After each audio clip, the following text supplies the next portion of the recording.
John, I'm just going to hand this one over to you because it's John Central here. Poed from Nightdive Studios is out. You've played it, you love it, and you want to talk about it. Well, yeah, I wanted to highlight this one because I was doing another Nightdive video recently that'll come out next week, I guess, by the time you see this, or after System Shock console.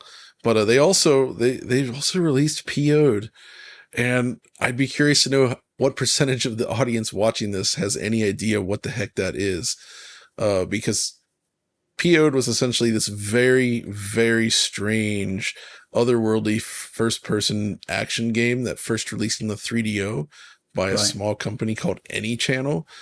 It did get a PlayStation port as well.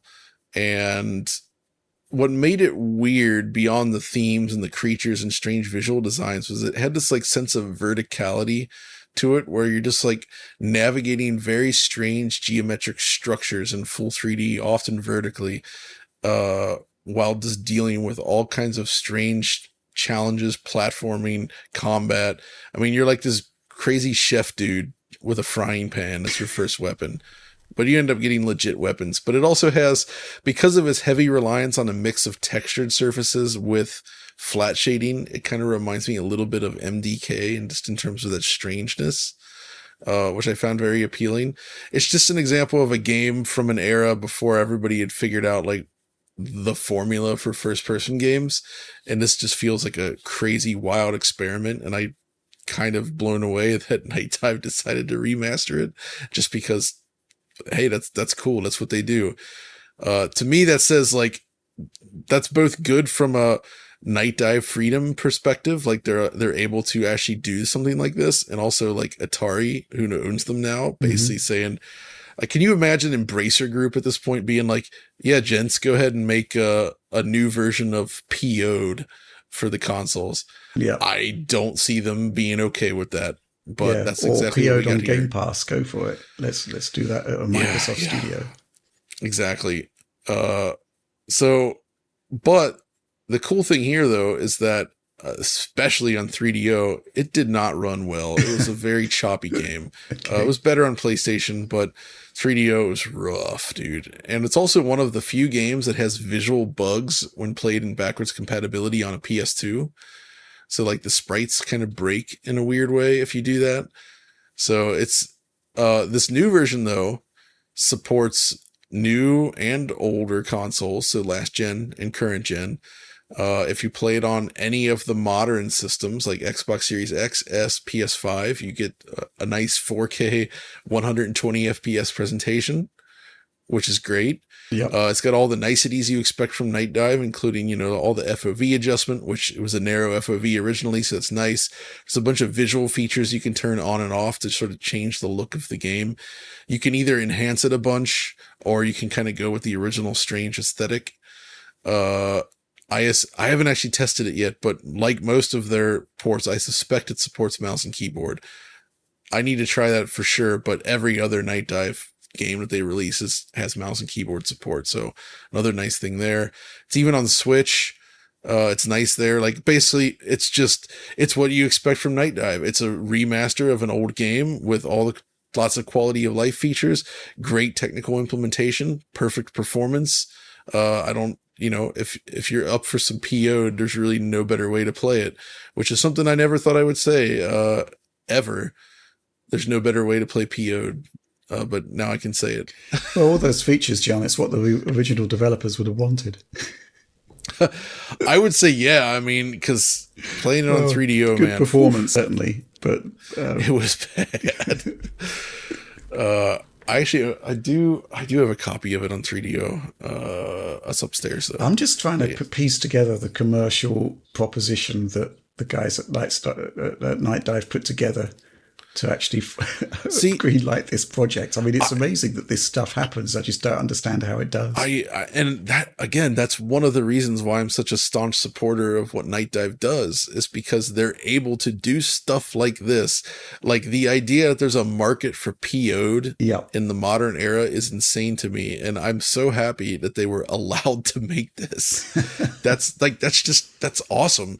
So like, that's why I support this stuff. I recommend supporting this stuff if you're into this kind of quirky thing, like bringing back classic games that were not remembered well is an awesome thing to do on top of the ones that were, right. Mm-hmm. And they really seem to be like, to me, this like further gives this like feeling that these guys really want to try to bring back all the stuff. They want to do new versions of all the games that were on PC back then, and breathe new life into them, or console, of course, and find new ways to let people experience them. And I love that that's possible. And it seems that with the way they work, their budgets are such that they're able to support these sorts of projects. We don't know the numbers, obviously, but it must be working. Well, I think there's something else to it, John, which is it's a very small company, relatively speaking, right? Right. And right. They rely on key individuals who do fantastic work. And in that respect, there are certain parallels with what we do. I mean, there's content that we put together that we know is not going to do huge numbers on YouTube. True. And the commercial case is shaky for doing it. So why do we do it? Well, two reasons. First of all, part of what makes Digital Foundry tick from a business perspective is our supporter program, and supporters really love this stuff. So, there's a different consideration there. And I guess it's the same with Nightdive, where they've got this the dedicated fan base that just loves what they do. And the further they push into these crazy projects, the more the supporters love it. So, there's probably a rump of support there. And secondly, there's the reason this project exists, I'm sure of it, is that somebody at Nightdive just really wanted to do it. And particularly on a small company where you have very individual and highly valuable talent, you've got to give them leeway to do what they want to do, knowing that sometimes you're not going to sort of make a huge amount of money, but ultimately it just makes for a happier company. So I'm guessing that must be the case with Nightdive. I mean, we met, those guys really well. We met them at Gamescom last year. That's right. Yeah. And, they're just genuinely enthusiastic about what they do. Yeah, they really care. Mm-hmm. Absolutely. Like, it's exciting to them. Like, this is the stuff they want to do. And it's about, they got to make money to survive, but it's not about making all the money. And I think this is an example of how that can pay off. When you find your niche and you do it well, and you love what you do, people recognize that and they appreciate it. And that's definitely the case here. Oliver, you must be completely mystified by this entire discussion. Oh, I'm captivated. Poed was a huge game of my childhood. No. No, I don't even think I was born when this game came out. No, probably not. Yeah, no. Poed. Yeah, I think it's fantastic that they're going back to some of these older titles. Even games that very few people are familiar with, if they're compelling, and they want to release them and revitalize them for more modern tastes and expectations, I think that's fantastic. But yeah, I think that probably, I'll personally be more interested in maybe some other titles getting the remaster treatment. But I'm happy this game exists. Give it a shot, man. Yeah, perhaps I should check it out. I mean, heck, these guys are like, hey, let's just do 4K native 120 frames per second with mouse keyboard support on like even a Series S, right? Yeah. That's just awesome. That's great. They're just like, yeah, we're going to go all the way up, and they do it. There is kind of like what you might describe as a black hole in the PC game scene in the 90s, where certain games would only run on certain hardware, and it all turned into a bit of a, what can you say, that was the Wild West when the 3D accelerators came along, and you just got entirely different experiences depending on the GPU you had. 100%. And that's one of the reasons I'm into retro PC stuff, because the hardware and the software combination from the 90s, it's not something you can easily recreate in software via emulation. Like stuff like PC, EM, DOSBox, they're really cool, but they don't perfectly recreate that experience to the level that you get when using the real hardware. And some stuff still doesn't work as well as it should.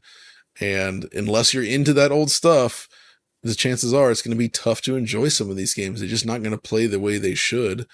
And these sort of remasters basically allow them to play better than they ever could.